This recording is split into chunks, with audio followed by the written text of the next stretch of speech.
মহাপ্রভু চ্যানেলের পক্ষ থেকে সকল কৃষ্ণ ভক্ত বৃন্দদেরকে জানাই কোটি কোটি নমস্কার। এই চ্যানেলে নিয়মিত ভগবান শ্রীকৃষ্ণের অমৃত বাণী উপস্থাপন করা হয়।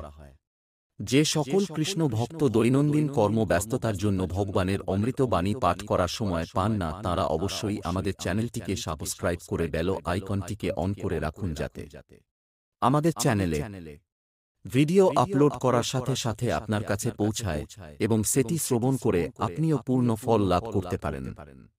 আজকে আমরা শ্রবণ করব কেন চারি যুগে ভগবান শ্রীকৃষ্ণ অবতার নিয়েছিলেন, অবতারের বিবরণ সম্বন্ধে জ্ঞান লাভ করব এবং ভগবান শ্রীকৃষ্ণের সাথে সাথে আরও ৮ অবতার ছিলেন, তাদের সম্বন্ধে জ্ঞান অর্জন করব।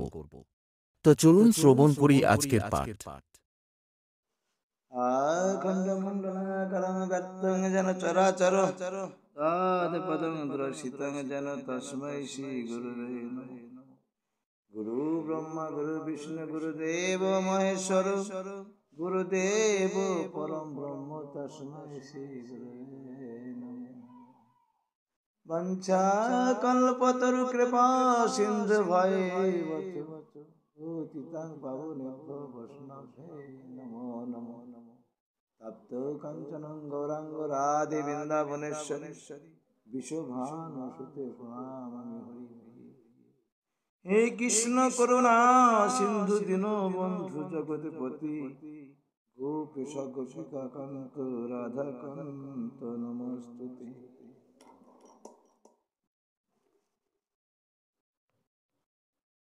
অবতারের পরিভাষা।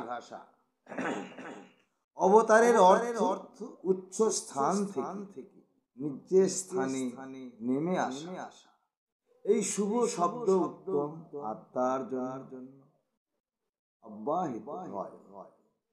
তিনি পৃথিবীর উপর অবতার রূপে এসে কিছু আশ্চর্য কার্য করেন। তাকে পরমাত্মা ঠকানো সন্ত মানা হয় বা পৃথিবীর উপর স্বয়ং পরমাত্মাই আগমন মনে করা হয়। শ্রীমদ্ ভাগবত গীতা অধ্যায়। তিনি পুরুষের জ্ঞান আছে, এই পুরুষকে ব্রহ্ম বলা হয়। এই পুরুষের সাধারণ মন্ত্র ওম প্রমাণ শ্রীমদ্ গীতা অধ্যায়। অক্ষর পুরুষ অর্থাৎ পরম ব্রহ্ম। এই পুরুষের সাধারণ মন্ত্র তত্ত্ব সংকচিত প্রমাণ গীতা অর্থাৎ উত্তম পুরুষ অন্য উত্তম পুরুষ পরমাত্মাকে। উপরোক্ত দুই পুরুষ ও অক্ষর পুরুষ থেকে অন্য পরমাত্মাকে পুরুষ বা গীতা অধ্যায় ৮ শ্লোক এর উত্তর অধ্যায় এর শ্লোক এ বলেছে তিনি পরম অক্ষর ব্রহ্ম। এই পুরুষের জপ মন্ত্র ও সংকচিত এই পরমেশ্বরের প্রাপ্তিতে সাধক পরম শান্তি তথা সনাতন পরম ধর্মকে প্রাপ্ত করে। প্রমাণ গীতা অধ্যায় 18 শ্লোক 62। এই পরমেশ্বরের পরম অক্ষর ব্রহ্ম গীতা জ্ঞান দাতা থেকে পৃথক অধিক জ্ঞান প্রাপ্তির জন্য কৃপা ধরতীয় উপর অবতার পুস্তক শতলোকে আশ্রম বলা থেকে প্রাপ্ত করো। অবতার দুই প্রকারের হয়, ইহা পূর্বে উল্লেখ করা হয়েছে। আপনারা এখন জানতে পেরেছেন যে মুখ্য রূপে তিন পুরুষ আছে, কিন্তু আমাদের জন্য দুই প্রভুর ভূমিকা প্রধান। গীতা অধ্যায় নিজেকে নিচে কাল বলে অভিহিত করেছে। পরম অক্ষর পুরুষ পরম অক্ষর ব্রহ্ম, যার বিষয়ে গীতা অধ্যায় বলেছে ব্রহ্মকালের অবতারের বিষয়। যাহা যদা যদা হি ধর্মস্য গ্লানি ভাবাৎ ভারত অবুদ্ধানামধর্মস্য তদাত্মানম সুজমহাম। হে ভারত, যদা যদা যখন অধর্মস্য ধর্মের গ্লানি হানি আর অধর্মের অবুদ্ধানাম বুদ্ধি ভাব হতে থাকে, তদা তখন আমি আত্মনম নিজের অংশ অবতার সুজমি রচনা করি, অর্থাৎ উৎপন্ন করি।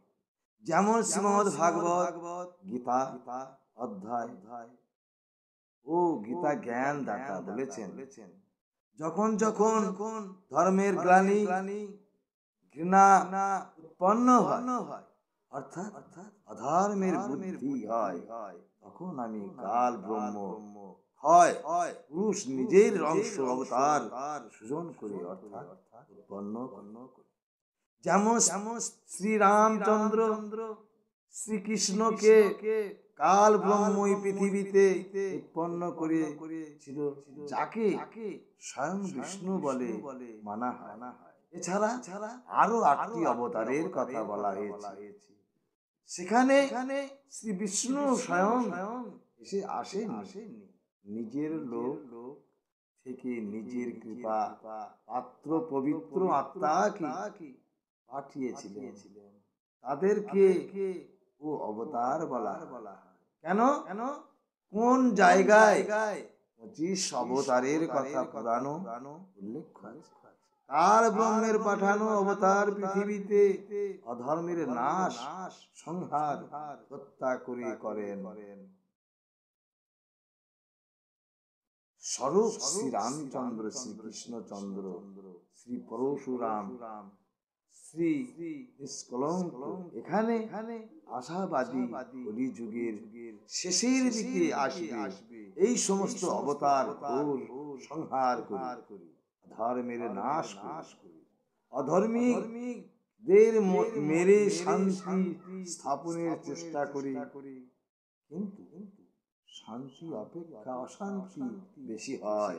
যেমন শ্রী রামচন্দ্র যুদ্ধে রাবণকে মেরেছিল, ওই যুদ্ধে কোটি কোটি ধার্মিক ও অধার্মিক পুরুষ মারা গিয়েছিল। তাদের পত্নী ও ছোট ছোট বাচ্চাদের জীবন নরকে পরিণত হয়েছিল। বিধবারা অন্য দুরাচারী ব্যক্তিদের শিকার হয়েছিল। আসলে যুদ্ধে জীবন যাপনের সমস্যা উৎপন্ন ইত্যাদি অশান্তির কারণ হয়ে দাঁড়ায়। এই বিধি শ্রীকৃষ্ণ ব্যবহার করেছিলেন, পশুর নাম ও করেছিলেন। এই নিয়মে দশম অবতার কাল ব্রহ্ম পুরুষ দ্বারা কলিযুগের শেষে অঙ্কে অবতার রূপে উৎপন্ন হবে। তিনি রাজা হরিশ্চন্দ্রের আত্মা হবেন। সম্বল নগরে শ্রী বিষ্ণু দত্ত সমর ঘরে তার জন্ম হবে। এই সময় সর্বমানবতাচারী অন্যায়কারী হবে, তাদের সবাইকে মারবে। তখন যেসব মানুষ পরমাত্মাকে ভয় করবে তারা সদাচারী হবে এবং ওই সদাচারী ব্যক্তিদের ছেড়ে ব্যক্তিদের মেরে ফেলবে। ব্রহ্মের অবতার গণ এই নিয়মে অধর্মের নাশ করে শান্তি স্থাপন করার চেষ্টা করবে। পরম অক্ষর ব্রহ্ম অর্থাৎ সত্য পুরুষের বিষয়ে বিবরণ। পরম অক্ষর ব্রহ্ম স্বয়ং পৃথিবীর উপর প্রকট হন। তিনি সশরীরে অবতার রূপে আসেন ও সশরীরে ফিরে যান। প্রত্যেক যুগে পরমাত্মা শিশু রূপে কোন সরোবরে পদ্ম ফুলে উপরে প্রকট হন। পদ্মফুলে শিশু রূপে বিরাজমান পরমাত্মাকে কোন নিঃসন্তান প্রভু ভক্ত মাতা পিতা নিজের ঘরে নিয়ে আসেন। পরে লীলা করতে করতে বড় হন তিনি আধ্যাত্মিক জ্ঞান প্রচার করে অধর্মকে নাশ করেন। সরোবরের জলে পদ্ম ফুলের উপরে অবতরিত হওয়ার কারণে পরমেশ্বরকে নারায়ণ বলা হয়। নর জল আয়ন আশা অর্থাৎ জলের উপর যে নিবাস করে তাকে নারায়ণ বলা হয়। যখন ইচ্ছা হয় তখনই সাধু সন্ত বা জিন্দা রূপে নিজের আপন সত্য লোক থেকে পৃথিবীতে আসেন এবং ভক্ত আত্মাদের জ্ঞান দেন। তিনি পুনরাত্মাদের জ্ঞান দিয়ে ধর্মকে নাশ করেন। আসলে তিনি পরমাত্মার পাঠানো অবতার। কলিযুগে জ্যৈষ্ঠ মাসের পূর্ণিমার সম্বত কবির পরমেশ্বর শতলোক থেকে এসে কাশী শহরে হলতারা নামের এক সরোবরে ঝিল কলম পদ্ম ফুলের উপর শিশু রূপে বিরাজমান হন। ওখান থেকে নিরুলীলা নামে এক তাঁতি দম্পতি শিশু রূপ পরমাত্মাকে নিয়ে আসেন। শিশু রূপধারী পরমেশ্বরের কবির দেব কবির সাহেব বা পরমেশ্বর 25 দিন পর্যন্ত কোনো আহার গ্রহণ করেননি। নিরু তথা নিমা ওই জন্মে ব্রহ্মার ছিলেন এবং শ্রী শিবের পরম ভক্ত পূজারী ছিলেন।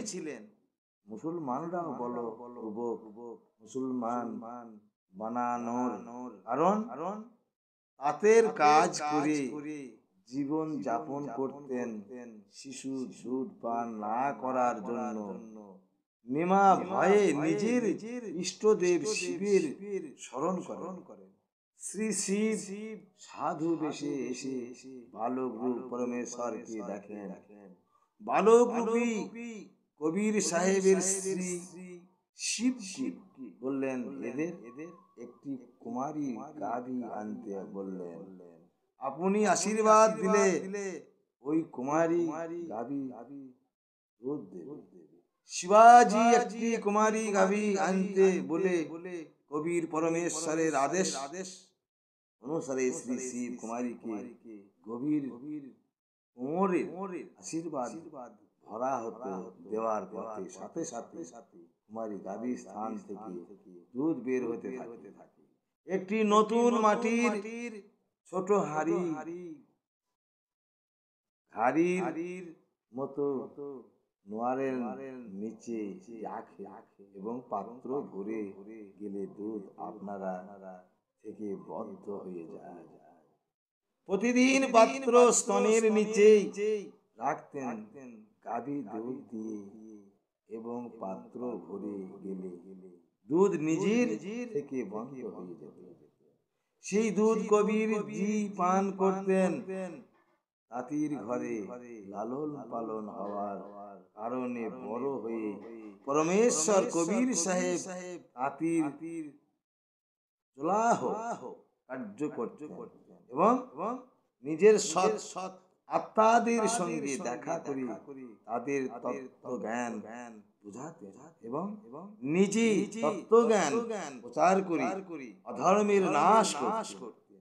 যেসব আত্মাদের পরমাত্মা জিন্দা মহাত্মা রূপে কালা ওভারকোট বা আলখোল ওরা দর্শন দিয়ে সত্য লোকে 7 লোকে নিয়ে গিয়ে তাদের আধ্যাত্মিক জ্ঞানের সাথে পরিচিত করিয়ে পুনরায় পৃথিবীতে লোকে পাঠিয়েছিলেন।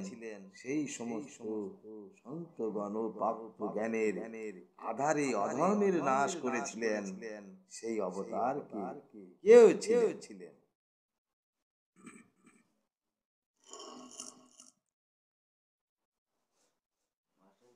শ্রদ্ধায় অধর ধর্মদাস, শ্রদ্ধায় মূলকা দাস, শ্রদ্ধায় নানক দেব সাহেব, শিখ ধর্মের প্রবর্তক ও শ্রদ্ধায় দাদু সাহেব, শ্রদ্ধায় গভীর দাস সাহেবের গ্রাম সুরানি জেলা বাজাজ হরিয়ানা, শ্রদ্ধায় ঘিসা দাস সাহেবের গ্রাম খোখরা জেলা মঠের উত্তর প্রবেশের উপরোক্ত সর্ব অবতার পরম অক্ষর ব্রহ্ম এর প্রেরিত সত্য পুরুষ ছিলেন।